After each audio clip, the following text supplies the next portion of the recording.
آزادی بیان言论自由 Free speech. Our 10th draft principle demands that we must be free to challenge all limits to freedom of expression justified on such grounds as national security and public order. And whistleblowers like you are often accused of undermining national security and public order. So what I would like to know is what you think is the best challenge to and the best argument to this accusation that you undermine national security and public order?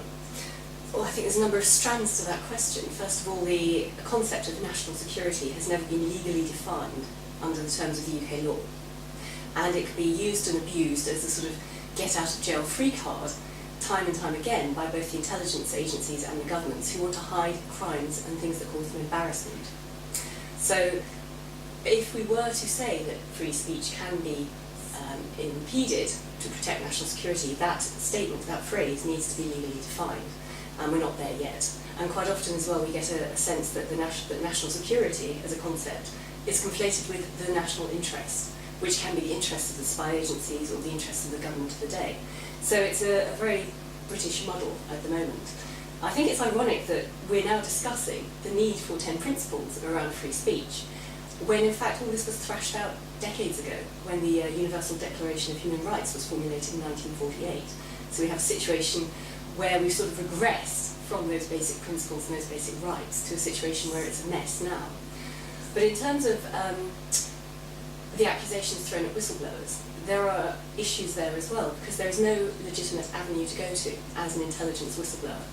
And if you are coming forward with evidence of crime or evidence of cover-up to the government, then I would suggest that that would be a public service. You're not harming national security. The act of the crime would be the harm to the national security if you're breaking the laws of the land as a spy agency.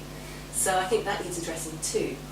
The UK already has a law to protect against traitors, and that is the 1911 Official Secrets Act. And if you are caught and convicted of espionage, for example, giving secret to an enemy power, you will get 14 years in prison and you are a traitor.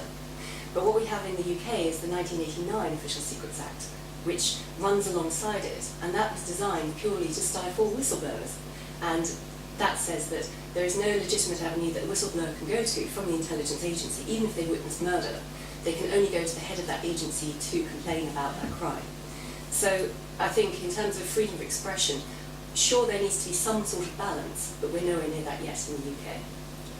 So under that 1989 Act, when you joined the intelligence service, you signed or you pledged that you would not give away secrets, is that correct? You sign a notification of the terms of the Official Secrets Act 1989, yes. And under that, you are covered by Section 1.1 as an intelligence officer, and that basically says that you cannot say anything about your work ever to anyone outside the agencies. And what higher good do you think justifies violating these terms that you previously had, or that previously one agrees to? I would say that I signed up to protect official secrets. I did not sign up to protect unofficial secrets such as crime.